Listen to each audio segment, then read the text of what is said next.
You have to watch this video if you don't want your remote control to end up in the trash.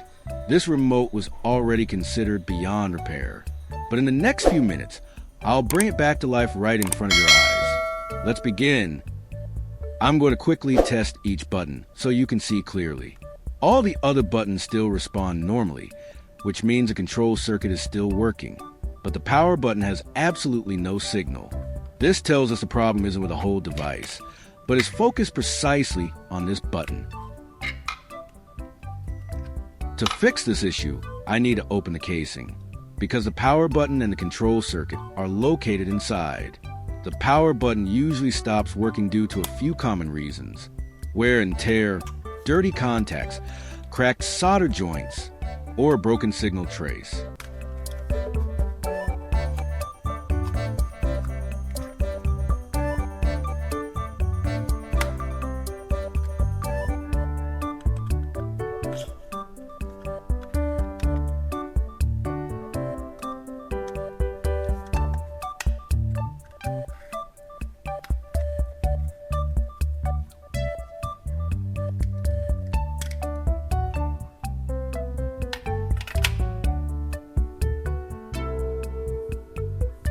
Here, you can see that the power button has lost its conductive carbon layer.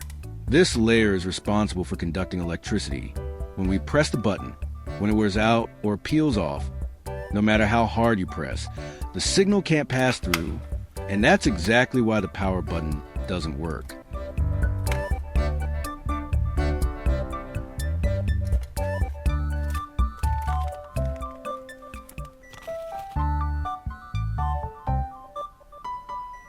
Before replacing anything, I'll clean the circuit board and the button with 90% isopropyl alcohol.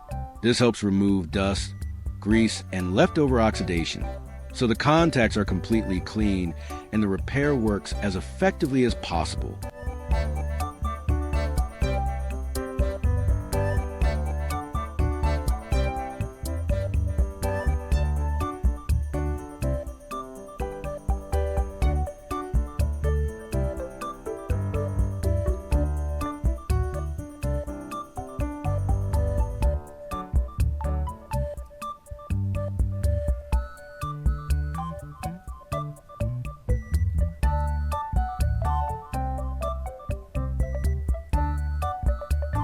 Has your remote ever had a problem where you press the power button and nothing happens? If so, leave a comment below. I'll share the best solution for your situation.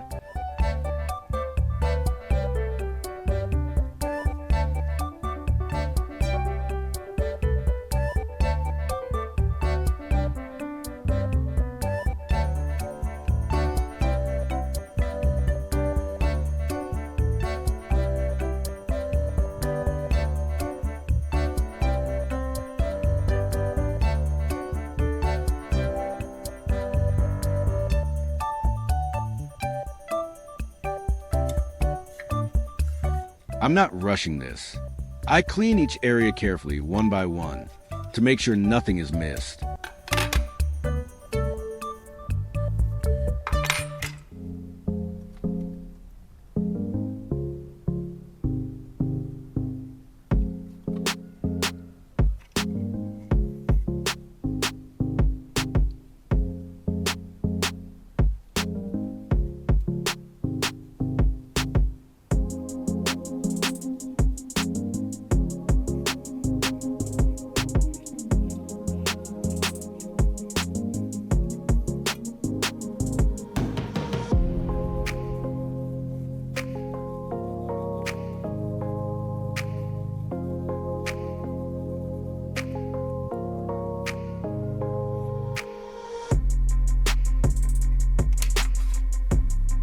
Next, I use a candle to help dry the remaining alcohol.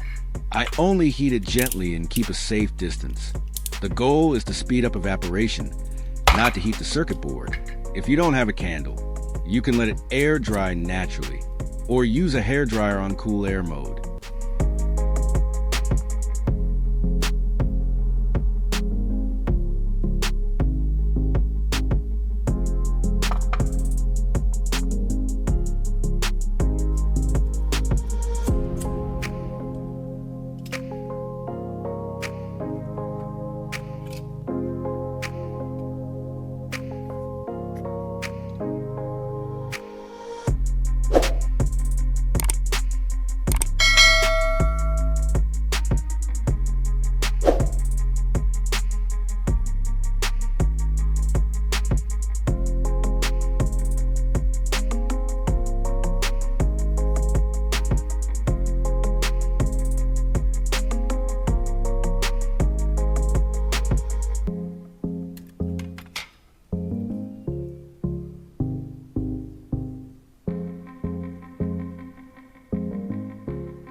Now comes the most interesting part.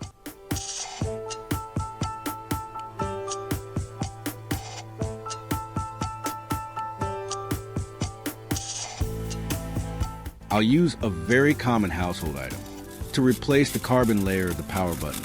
That item is aluminum foil. Yes, you heard that right. Aluminum foil is chosen because it conducts electricity very well. It is thin and easy to shape to the exact size of the button. When I press the button, the foil acts as a contact layer, allowing the signal to travel to the circuit board, just like the original carbon layer.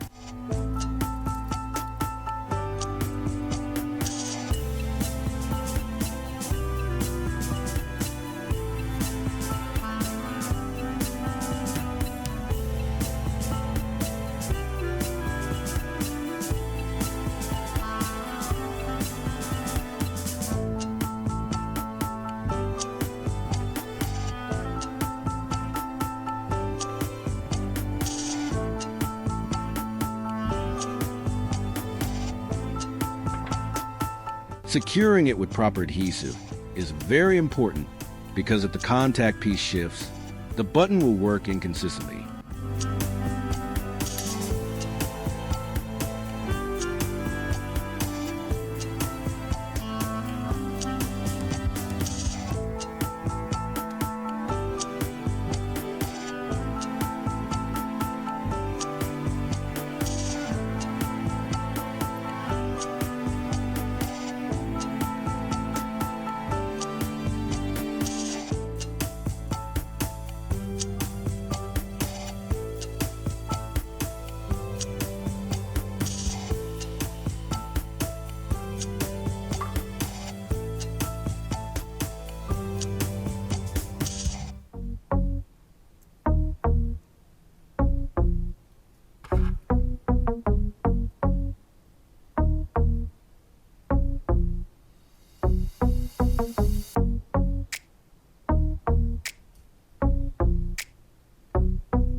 At this point, I just need to reassemble the circuit board back into its original position, and we're done. And now, the moment I've been waiting for. Does this simple method really work? Let's find out right now.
As you can see, the power button is responding again and works very smoothly.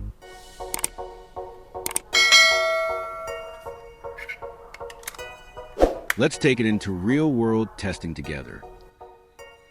Sometimes you don't need expensive tools. You just need to understand the problem correctly and add a bit of creativity. That's all it takes to fix things that seem completely useless. Thank you for watching until the end of the video. If you found this helpful, don't forget to like and subscribe so I can share more interesting DIY tips with you.